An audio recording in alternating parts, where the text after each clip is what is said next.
Welcome back to the program. Lou and Michelle here, and boy, we have a great story of someone who is going to be celebrating an anniversary coming up here in just a couple of months, Michelle, that has really made leaps and bounds and huge strides in a very unique business opportunity. I love your story. I love your business, everything you have. We have Carrie Rose. She's joining us here this morning, founder and Chief Inspiration Officer over at Rose Farm, which was dream built in 2018. I love that. Thank you for joining us here this morning. We love a good inspiring story. And before we talk about your flower farm and kind of this modern farmstead and the business that goes along with that, just kind of a quick background and just how it all got started for you. Yeah, sure. So I'm born and raised in Arkansas by a multi-generational farm family. So I'd say that farming maybe is a bit in my blood. Yes.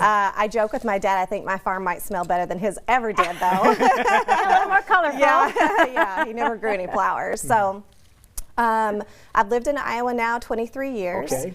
And I worked for a corporation out of Minneapolis, Minnesota. I was an executive for them.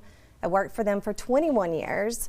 And a realignment to my role in 2017 totally turned my life upside down overnight. Like, what am I going to do? What is this? How am I going to navigate these waters with what I believed was retirement for me at some point? So that's really where the dream started.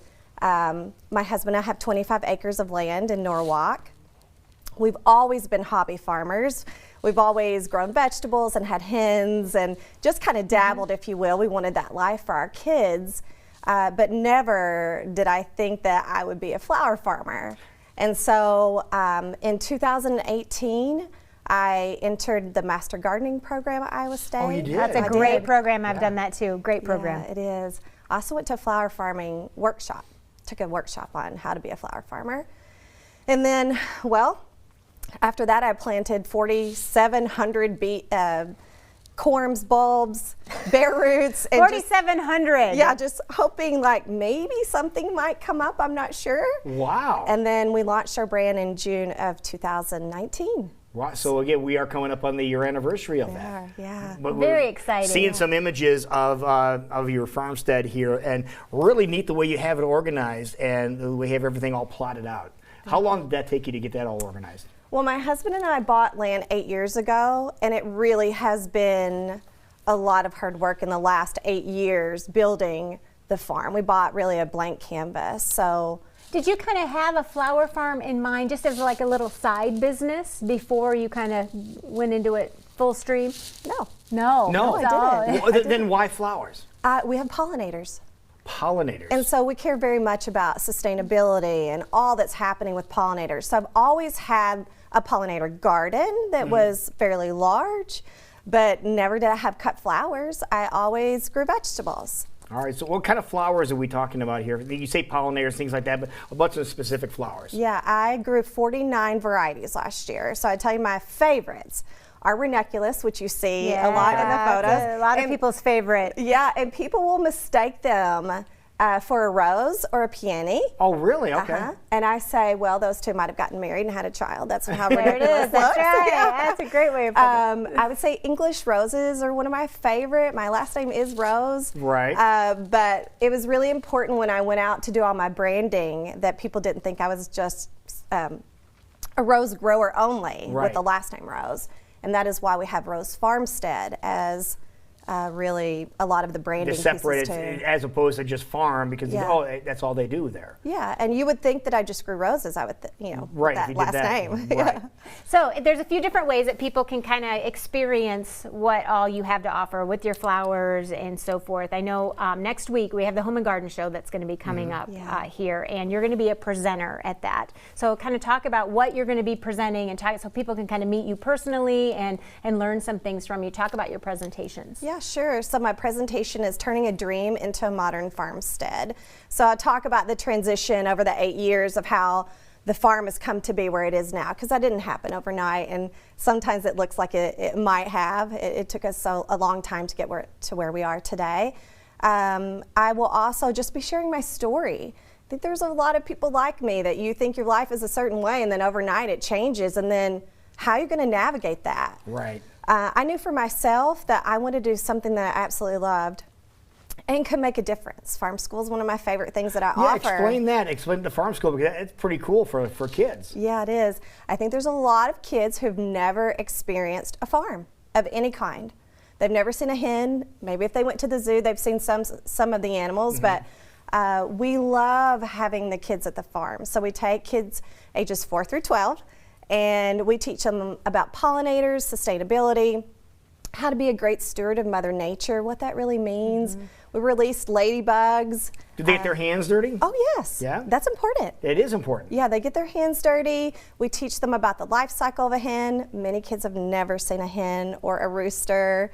We teach them what's growing at the farm. So we do grow vegetables still. We let them taste everything that we grow at the farm. So it's highly experiential. What's some of the feedback that you're getting from some kids who have never even come close to experiencing what a farm is all about?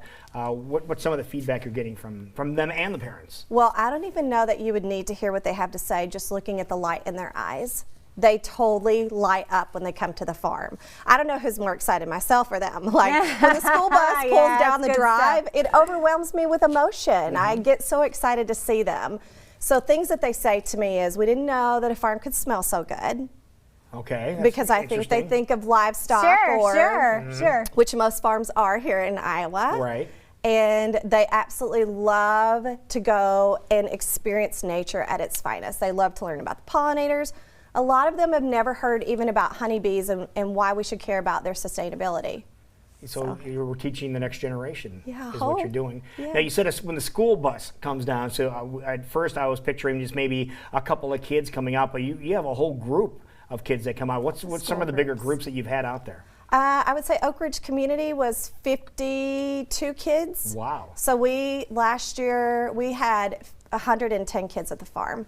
That's very impressive. Yeah, and so talk about some of your retreats, and you've got a lot of things that are going to be coming up at the farm, kind of specializing in different things, and talk about some of those, and then where people can find a kind of a schedule of what you have coming up. Yeah, sure. So phase 1 for us really was growing flowers.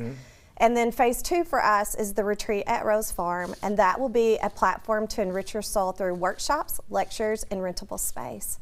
So another thing that's really important to me is hospitality, bringing people in, building community, giving back to the community. A lot of people around me do one thing, and that's a wedding barn. So I wanted it to be more of a celebration of any kind in your life. Plus, I'm a lifelong learner, and I want to share that with other people, and I want educators to share that with other people too. And so the educators and then everyone else, they can get a hold of you through your website. They can, and we're also on social media, Instagram and Facebook as well. And what are the retreats? When are they going to get started up? Well, we hope to build the retreat at Rose Farm this year. Okay. Whether it will be ready this year or the first part of next year, but that is one of our large goals this year. Yeah. So people can they order their flower arrangements from you directly? Will you have them in some of the different places around town as well, farmers market and so forth? Yeah, that's a great question. So we have pop-ups at our farm. We'll have farm hours this year. Okay. We also go to Valley Junction, Norwalk, Agri-Hood or Middlebrook, and then we applied for downtown, so we'll see how that works out. So we're hoping to expand in the markets. It's a great way to, meet people and have them experience what we have to offer too. When are farm hours, by the way? What's a typical farm day? It's a typical farm day is about 14 hours. Well, 14 hours. That's what I thought. See, it's longer than a normal day. Farm work. I laugh and say, I came from corporate America, which I absolutely love for 21 years. I have never worked so physically hard in my whole life. I mean, it is so much physical labor. So typically we don't come to the house till 9 or 9:30 at night, but that's okay. But you're doing what you love. Yes. And I commend you. Congratulations on kind of your new role in entrepreneurship and taking that turn and really turning it into something, taking your passions and combining that with your executive skills and all of that, I'm sure is coming into play as well. And I've been talking like the Home and Garden show's coming up next week. It's upon us this week. Yeah, this week. week. You're going to be speaking at it this Thursday and Friday and Saturday. And the name of your presentation Inspiration is turning a dream into a modern day farmstead. Very inspiring story. I'm sure there's going to be lots of people attending. They're going to want to hear that story and learn more about your farm that's really close to the city, so they can go out and visit it for themselves. I like the different times too. 6 o'clock on Thursday, 3 o'clock on Friday, and then on Sunday at 2:30 in the afternoon. So different audiences you'll reach there. Perfect. Well, thank you so much for Working coming. with flowers. That's a what a beautiful job. Hey, congratulations on your upcoming anniversary. Thank you. I Okay. appreciate you guys having me today. Thanks for sharing your story with us. All right.